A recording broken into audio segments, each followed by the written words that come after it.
Bonjour à tous et soyez les bienvenus dans ce flash d'informations sur la radio-télévision communautaire RTC. Kaffrine fait face à une montée inquiétante des agressions visant les conducteurs de moto Jakarta.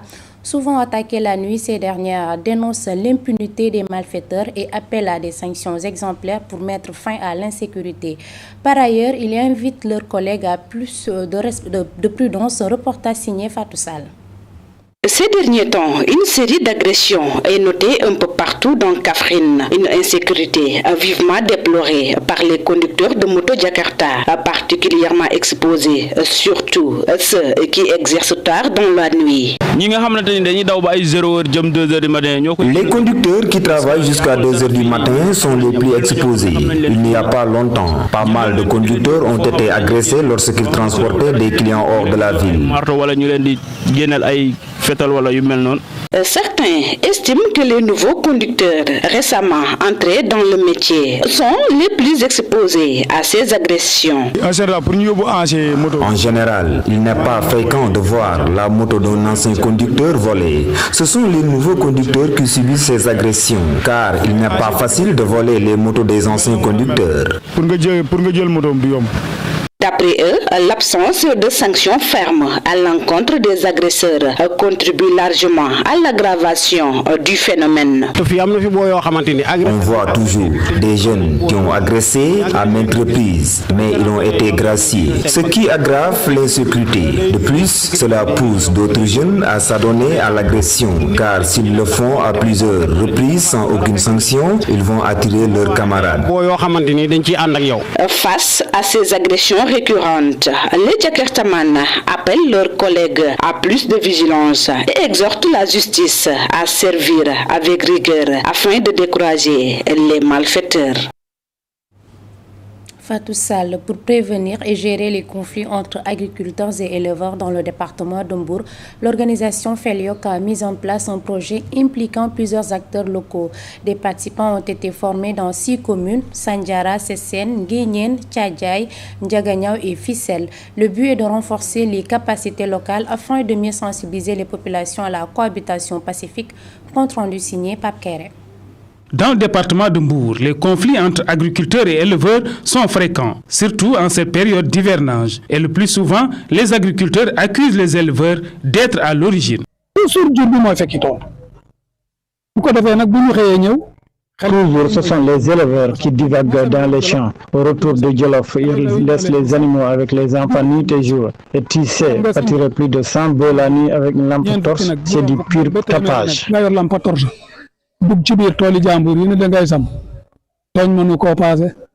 De l'autre côté, les éleveurs rejettent ces accusations et pointent du doigt les agriculteurs qui, par leurs activités, réduisent et dégradent les zones de pâturage traditionnelles. Département de Mbour, partout, 16 collectivités. C'est partout dans le département de Mbour, il y a plus de zones de pâturage. Ils n'ont rien laissé aux éleveurs. Ne serait-ce ce que le président Senghor avait octroyé en 68. Ils ont cultivé ce qui appartenait aux éleveurs.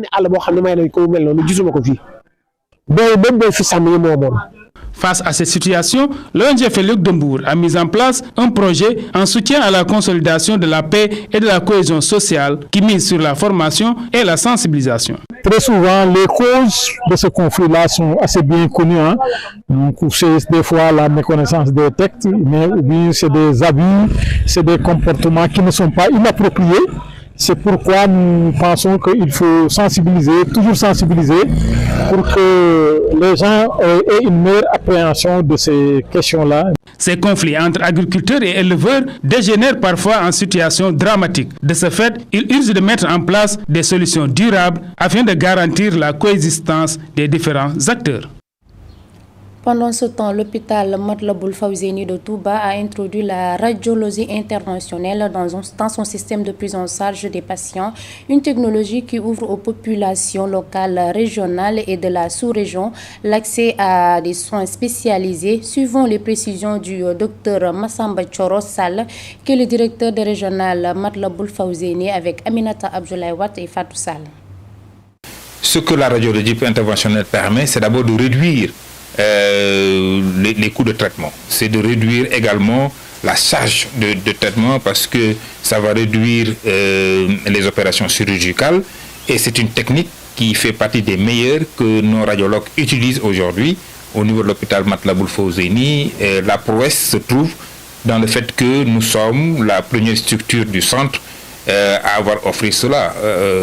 Donc au niveau de la sous-région, même venant d'autres pays, nous aurons des patients que nous allons traiter. Ça va diminuer aussi l'impact qu'avait le transfèrement des malades au niveau de Dakar. Parce que comme je vous l'ai dit, ça ne se faisait qu'au niveau de deux structures de Dakar.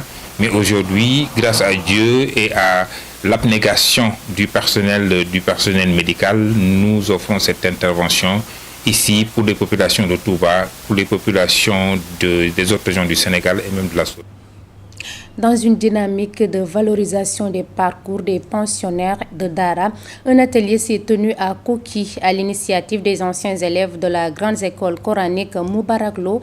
Économistes et anciens pensionnaires a plaidé pour la mise en place de formations qualifiantes et un dispositif d'insertion pour ces jeunes. Il appelle l'État à jouer pleinement son rôle dans l'accompagnement post-formation. Ces propos sont recueillis par Gorombodj.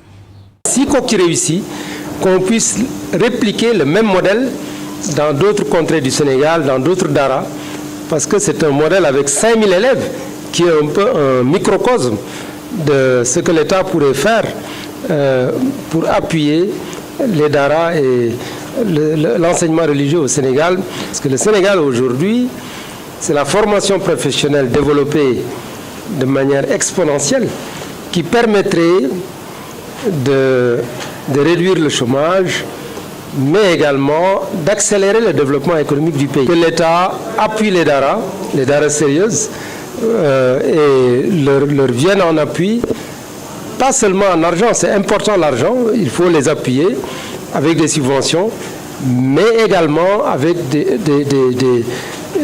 modules de formation professionnelle, la mise en place de centres de formation professionnelle, d'instituts de formation professionnelle, qui permettraient que tous les élèves qui passent par les Dara, dès qu'ils sortent, ils soient en mesure de pouvoir s'intégrer dans le milieu.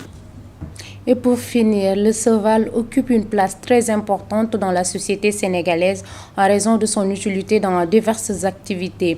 Toutefois, cet animal est souvent maltraité, chose que certains charretiers et citoyens dénoncent. Selon eux, la loi interdisant la maltraitance des animaux doit être appliquée. Voyons cela dans ce reportage de Aminata Abdoulawat.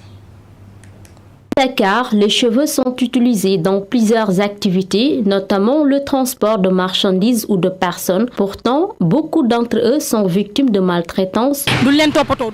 Certains charretiers maltraitent leurs chevaux. Ils ne les nourrissent presque pas. Ils leur font porter de lourdes charges et cela n'est pas sans conséquence chez ces animaux-là. Les animaux sont un peu maltraités ici au Sénégal. Et plus particulièrement certains qui travaillent et qui gagnent pain dans ce domaine-là. Et c'est un peu dommage. Pour certains propriétaires de chevaux, le phénomène est bien réel. Nous assistons souvent à ce phénomène. Certains charretiers négligent parfois leur cheval et cela fait très mal. Personne n'a le droit de maltraiter un animal. En tout cas, moi, je ne l'accepte pas. Le bien-être des chevaux demeure une préoccupation majeure pour ces acteurs qui tirent la sonnette d'alarme. Je trouve que les chevaux sont des êtres qui ont besoin d'être bien traités. J'invite les charretiers à être plus cléments envers ces animaux. Les chevaux sont comme des êtres humains. Ils doivent être bien traités et éviter toute maltraitance. J'invite les charretiers à faire correctement leur travail et éviter de maltraiter les chevaux. Au Sénégal, la loi numéro 2021-1439 du 30 novembre 2021 interdit clairement la maltraitance animale ainsi que tout acte de cruauté envers les animaux. Malgré l'existence de ce cadre légal, son application reste encore insuffisante. Et c'est ce reportage qui met fin à ce flash d'information. Merci de l'avoir suivi. L'information continue toujours sur uracsenegal.sn.